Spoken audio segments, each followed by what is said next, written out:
Does anyone else do a word of the year? Stay tuned if you want to hear mine. Hi everybody, welcome back to Project Happy Home. For those of you who are new here, I'm Tanya, a doctor, lawyer turned homeschool mom of 3 kids ages 9, 6, and 4. Now, have you heard of this word of the year trend that's been going around? A lot of people, for I'd say like the last at least 4 or 5 years, have been posting on social media about a word that they choose to sort of direct and guide their intentions for the year. And I have sort of resisted doing this because in one way I'm just resistant to any kind of trend. But this year I thought I would choose one because I felt really unmoored last year in many, many ways. I felt very at sea with my intentions and with the way our life was going, and just that lack of direction led me to believe that maybe picking a word for this year would be helpful. So what is this word of the year thing anyway? Basically, the idea is to pick a word that will serve as a guidepost for your year, for your intentions, for your actions, for the general gestalt of your life for the upcoming year. Some people pick a word that reinforces the direction or course that they're already on. Other people pick an entirely new word to spark like a new goal, a new direction for their life. For me, my word this year bridges both of those areas, both keeping us on the same course as well as opening other doors to a new course. Last year, I focused a lot on minimalism and just sort of getting rid of stuff. We had downsized by over 2,500 square feet. It sort of necessitated that we get rid of a lot of stuff, and that definitely did happen. I instituted some things, like some routines in our family that keeps that cycle of outflow from our house going, which was great.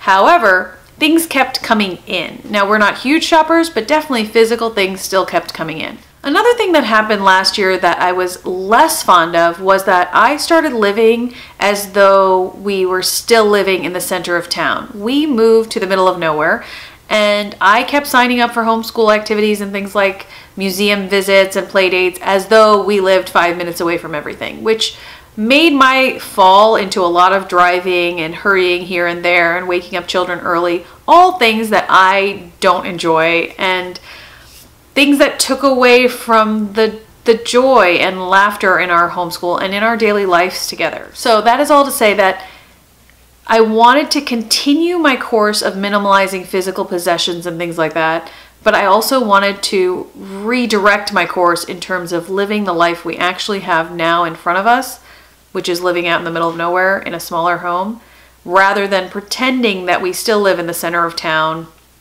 in a larger house with a larger homeschool room that can hold all the books I want to buy. So my word for the year is simply curate. Now, if you look at the word curate, it has 2 forms, a noun form and a verb form. The noun form originates from the 14th century from the Latin for to care for or to take care of souls, as in the religious curate. And then there's also the verb form, which is a much more recent use of the word, which comes from to take care of, like a exhibit or a museum, etc., to take care of the things in it, to make sure the things reflect what the museum exhibit is about or what the art gallery is trying to show. I like both meanings of the word for my purpose, because I realized that's really what I'm after. I'm not after a minimalist lifestyle with no things. I'm not after, you know, an apartment with nothing but a 1 glass and a fork. You know, I am really after a life that reflects our values and what makes us the most content, the most joyful. So in every aspect of my life, the physical, the mental, and the spiritual, I want to curate my life. I am in charge of my soul. I am in charge of guiding the little minds and souls of my children. You know, as a mother, there is so much that is mundane and boring, honestly. There's the endless cycles of laundry. There's wiping the floor. There's another spilled bowl of Cheerios. There's putting away the paints at the end of the day. There's making sure people have shoes that fit. There's making sure people are lining up their shoes outside in the garage. There's making sure the bikes are not left out in the rain. There's all of these mundane tasks that just repeat themselves over and over and over again. Making sure you have bread, making sure you have milk, eggs, fruit, all of these little tasks that a mother does. If you also handle the finances, there's making sure the bills are paid on time. There's making sure landscaping is done when it's supposed to be, that bulbs are planted in the fall, etc., etc. So Even though we can have so many mundane tasks laid upon us, we are also in charge of curating that, right? If certain things are more important to us than others, we need to honor that. We need to really take note of what it is we enjoy. What is it that we want to do more of? Because I feel like for a long time, I have been complaining about doing all the things that I don't enjoy. And I will admit that. This past year has been in my heart and soul a long litany of complaining, of saying like, I can't believe I have to drive. I'm so tired after this day. Da da da da da. Like, why can't anyone put their socks away? Why am I still doing X, Y, and Z? Instead of taking responsibility for the fact that I signed us up for a lot of those things that make me tired at the end of the day, that make me drive around, that I haven't done the work of laying down the routine that makes my children be able to put their socks away, that I am not doing that work ahead of time to lay out systems and routines that make our life more joyful and more simple. Also, putting socks away and things like that become a lot easier if we don't have as many socks. If people realize that, oh, if I leave my socks out, then tomorrow I don't have enough socks. Things like that. Normal little pieces of life. Like the more I bring in, the more I have to organize.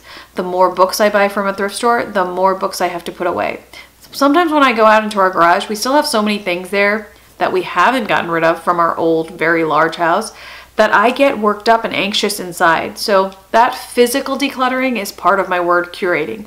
I want to curate my life. What is still useful to us? What is not useful to us? Part of that physical curating includes my no-buy year. And you'll see in another video, I will tell you all the rules about a no-buy year for us. And basically, it's not a no-spend year. I still fully intend to spend on vacations and other things that are important to us, like food.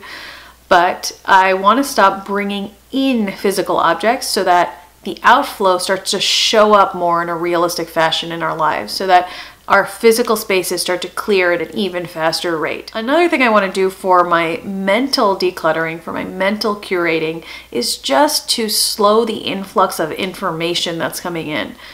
When I talk about social media and being on social media, one of the pitfalls of that is that you really do see so much information. You're exposed to so many different types of homeschooling, so many different types of mothering, so many different types of wardrobe, so many different types of rooms and interior designs and all this information that comes in.